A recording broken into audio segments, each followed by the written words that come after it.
I'm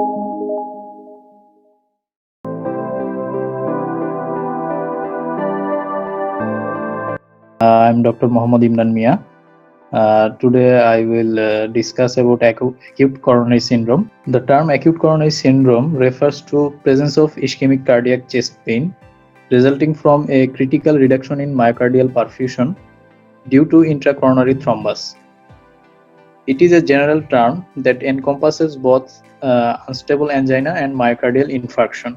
Unstable angina, it is characterized by new onset or rapidly worsening angina, that is crescendo angina, angina at rest in absence of myocardial damage. And in myocardial infarction, differs from unstable angina since there is evidence of myocardial ischemia, actually myocardial damage. Myocardial infarction may be ST elevated myocardial infarction and non-ST elevated myocardial infarction. And the unstable angina, non-ST elevated MI and ST elevated MI, these are a dynamic process. The unstable angina can progress to non-ST elevated MI. Progressively non-ST elevated MI can develop into ST elevated MI. The main pathophysiology behind acute coronary syndrome are the rupture or erosion of the atheromatous plaque in the coronary artery. There is a thin cap that overlies on the atheromatous plaque. When a vascular injury occurs, the thin cap dislodges and the subendothelial collagen exposed to the streaming blood. Platelets are attached to the collagen and the platelets are activated, and more platelets then release of thromboxane A2 from platelets and adenosine diphosphate. Then there is more platelet aggregation and formation of platelet plaque, and within this platelet plaque there is deposition of fibrin, and then the thrombus is formed and the coronary occlusion is occurs. Another mechanism is vasospasm. Most commonly occurs in previously atherosclerosed vessels that is already compromised, and sometimes supply demand mismatch when there is hyperdynamic circulation like tachycardia, severe hypertension, cocaine abuse, hyperthyroidism, fever or sepsis. Then the metabolism is increased, oxygen demand is increased. Risk factors, the genetic factors, that is comes from parents to the offsprings. Obesity, old age, cigarette smoking, high blood pressure, and here is showing the man taking subcutaneous insulin, diabetes mellitus, and the right upper picture showing a sedentary lifestyle. These are the risk factors of acute coronary syndrome. Clinical features: classical central ischemic chest pain that is described as substernal chest pain, sometimes described as crushing in nature, squeezing or constricting, frequently radiates to left arm, pain or heaviness in arms, most commonly in left arm, discomfort in neck or jaw, autonomic upset, nausea, vomiting, sweating. Restlessness may occur due to ischemic left ventricular dysfunction and mitral regurgitation. The picture showing that where the pain can be described: chest, sometimes retrosternal chest pain, back pain, left arm, shoulder, neck and jaw. In physical examination, usually unremarkable, but can give helpful information about exacerbating factors and complications. Signs of autonomic upset such as pallor and sweating may present. Signs of exacerbating factors: fever, hypertension, cyanosis and anemia. Signs of complication: irregular pulse when there is arrhythmia, hypotension and basal crepitation when there is left ventricular failure. And investigation, the most important investigation is electrocardiogram. There is a recommendation that when the first medical contact within first 10 minutes an ECG should be performed. 12 lead ECG showing the left ventricular surface. The lead 2, 3 and AVF indicates the inferior wall of the left ventricle. 1 AVL and V5, V6 indicates lateral wall.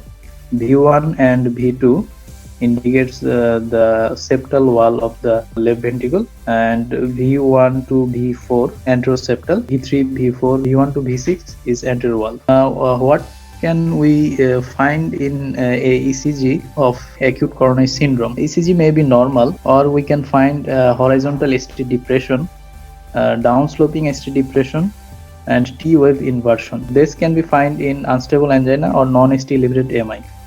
And ST elevation we can find only in ST elevated MI. And ST elevation should be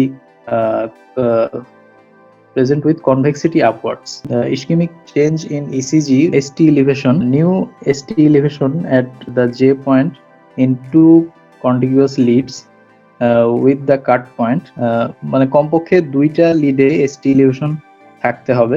আগে আমরা একটা জিনিস শিখেছিলাম যে limb lead গুলায় 1 millimetre বা তার বেশি এলিভেশন হলে সিগনিফিকেন্ট এবং চেস্ট লিডে 2 মিলিমিটার বা তার বেশি হলে সিগনিফিকেন্ট। নতুন গাইডলাইনে 2018 সালের গাইডলাইনে আসছে যে লিড V2 এবং V3 ছাড়া অন্য সব লিডে 1 মিলিমিটার বা তার বেশি ST elevation is significant, and in V2 and V3 যদি মেল পেশেন্ট হয় এবং এজ যদি more than 40 years হয়, then 2 millimeter or more ST elevation is significant in V2 and V3. Age less than 40 years male patient, 2.5 or more ST elevation is significant. And in case of women, regardless of age, it is 1.5 or more. The picture showing the arrow marking as 1 is where from we start measurement of ST elevation, and picture 2 is the junctional point up to which point we should consider ST elevation. Investigation is cardiac biomarkers. Most specific and sensitive cardiac biomarkers is troponin T or troponin I.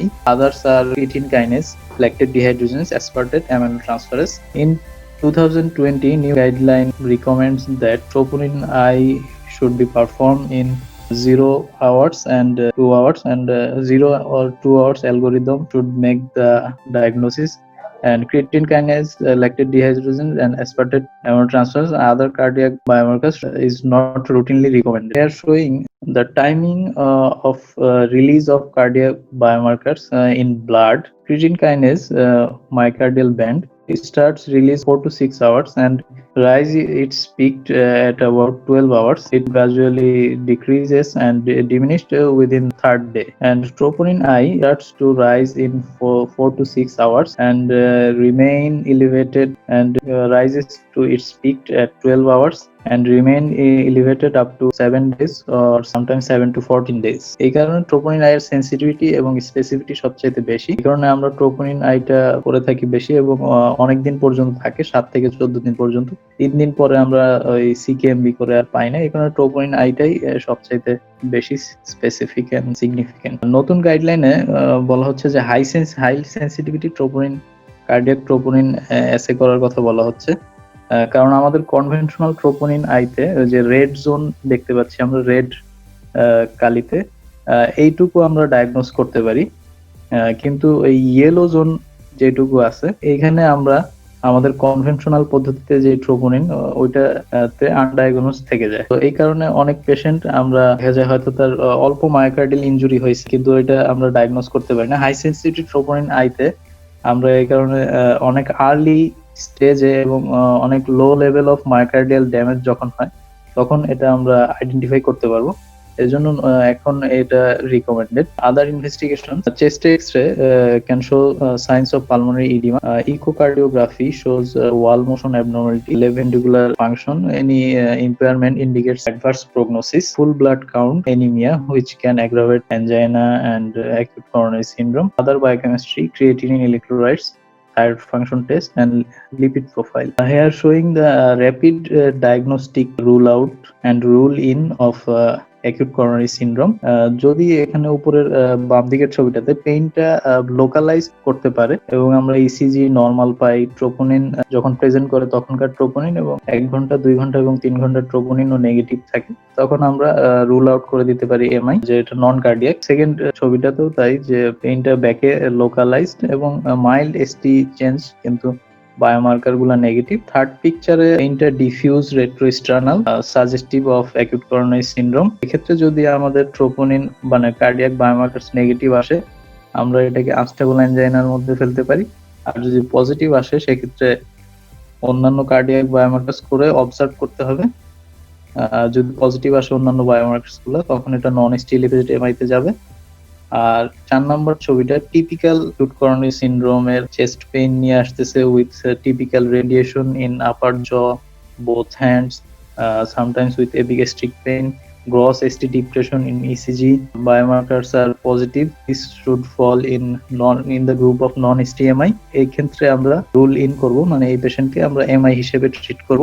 Lastly যে পিকচারটা দেখা যাচ্ছে, patient with gross ST elevation, cardiac biomarkers positive, and sometimes patient may present with complication like arrhythmia and cardiogenic shock. This is much more emergent condition. In this case, this is ST elevated myocardial infarction and urgent management is needed. Differential diagnosis: some other cardiac condition may present like acute coronary syndrome, that is myopericarditis, cardiomyopathy, tachyarrhythmia, acute heart failure, aortic stenosis, pulmonary condition like pulmonary embolism, tension pneumothorax, aortic dissection. In management, some general measures should be taken. Patient should be rested, bed rest, and continuous ECG monitoring. Routinely oxygen inhalation is not recommended. Opiate analgesia, anxiolytic needed. This is the picture showing that with the time the myocardial damage increases gradually. At first, it starts as subendocardial necrosis. The brown zone is necrosed tissues, and the yellow zone are ischemic tissues. With the time, the infarction gradually increases, and at about 1 hour, it is minimum infarction. Within 4 hours, crosses half of the myocardial thickness, and within 8 hours full thickness myocardial infarction develops. So it is very important to diagnose rapidly and start immediate management. Pharmacological management: antiplatelet therapy. As I said, in pathophysiology, platelet plays a vital role in thrombus formation, platelet plaque formation. So antiplatelet drugs are the first line of therapy. The loading dose of aspirin 300 mg stat, and then 75 mg maintenance dose once daily, and clopidogrel 300 to 6 mg stat, then 75 mg once daily should be continued. If we select the patient for primary percutaneous coronary intervention, then clopidogrel should be replaced by ticagrelor. Beta blockers, metoprolol we can give 25 to 100 mg twice daily. Statins, we should give statins at high dose 40 to 80 milligram. In high dose, it shows some special properties. It has an anti-inflammatory effect, anti-thrombotic effect, stabilize the thrombus, and antioxidant properties. ACE inhibitor. ACE inhibitor should be started within first 24 hours. It has both mortality and morbidity benefits. And anticoagulation. In case of non-ST elevated MI or unstable angina, and also in thrombolysis in ST elevated MI, enoxaparin should be started 1 mg per kg body weight 12 hourly. And in case of ST elevated MI, if the patient comes within 12 hours of onset of symptom, we should think giving thrombolytics. Streptokinase may be given as 1.5 million unit IV over 1 hour. Now in our country, another thrombolytic drug is available, that is tenecteplase, given as 0.5 mg per kg body weight bolus over 5 to 10 seconds. Here is the mechanism of thrombus formation and where the drugs act. In the left panel, left lower panel, aspirin and clopidogrel and other P2Y12 inhibitor, plasmogrel, ticagrelor, cangrelor. Aspirin blocks the thromboxane A2, and clopidogrel, plasmogrel, ticagrelor, they blocks the adenosine diphosphate. Both of them plays a role in thrombus formation. And the enoxaparin and fondaparinux, they acts against factor 10A and they prevent the formation of fibrin. I had a picture showing that when a patient reaches the first medical contact, if the patient diagnosed as ST elevated MI in a center is capable to perform percutaneous coronary intervention, and within 10 minutes they confirm with ECG ST elevated MI, PCI should be performed if the facility of door to device time within 90 minutes. যখন patient কোনো PCI capable সেন্টারে diagnosed হবে।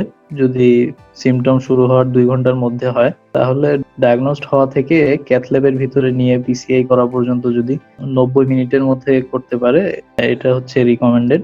আর যদি PCI centre না হয়, diagnosed হয় এমন জায়গায় যেখানে পিসিআই করার ক্যাপাবিলিটি নাই, কিন্তু পেশেন্টকে 2 ঘন্টার মধ্যে ট্রান্সফার করতে পারে পিসিআই কেবল সেন্টারে, সেখানে তারা পিসিআই কেবল সেন্টারে সেন্ড করে দিবে এবং 120 মিনিটের মধ্যে যদি তারা ক্যাথ ল্যাবে পৌঁছাইতে পারে, সেক্ষেত্রে তারা ট্রান্সফার করে দিবে পিসিআই কেবল সেন্টারে। আর যদি পিসিআই কেবল সেন্টারে সেন্ড করা না যায় এবং 2 ঘন্টা পার হয়ে যায়, সেক্ষেত্রে ফিব্রিনোলাইসিস শুরু করতে হবে within 30 minutes diagnosis. Invasive management, the primary PCI capable সেন্টারে যদি যেতে পারে, আগে বলছি আমি, door to device time 90 minutes or less is recommended. Non PCI capable সেন্টারে হলে 120 মিনিটের মধ্যে যদি পিসিআই কেবল সেন্টারে যেতে পারে, সেক্ষেত্রে আমরা ট্রান্সফার করে দিতে পারি। Complication of acute coronary syndrome, complication unstable অ্যানজাইনার ক্ষেত্রে কম, কিন্তু নন এসটি এলিভেটেড এমআই এবং এসটি এলিভেটেড এমআই দুইটার ক্ষেত্রেই কমপ্লিকেশন ডেভেলপ করে, এবং এসটি এলিভেটেড এমআই এর ক্ষেত্রে কমপ্লিকেশন গুলা বেশি ডেভেলপ করে। অনেক সময় আমাদের কাছে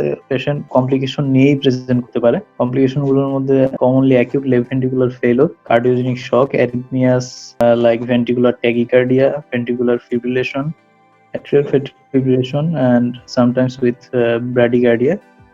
Different types of atrioventricular block, some mechanical complication, mitral regurgitation, ventricular septal rupture, ventricular free-wall rupture, ventricular aneurysm, and inflammatory complications such as pericarditis and late pericarditis, that is also known as Dressler's syndrome. That is all from my part. Thank you all for patient hearing.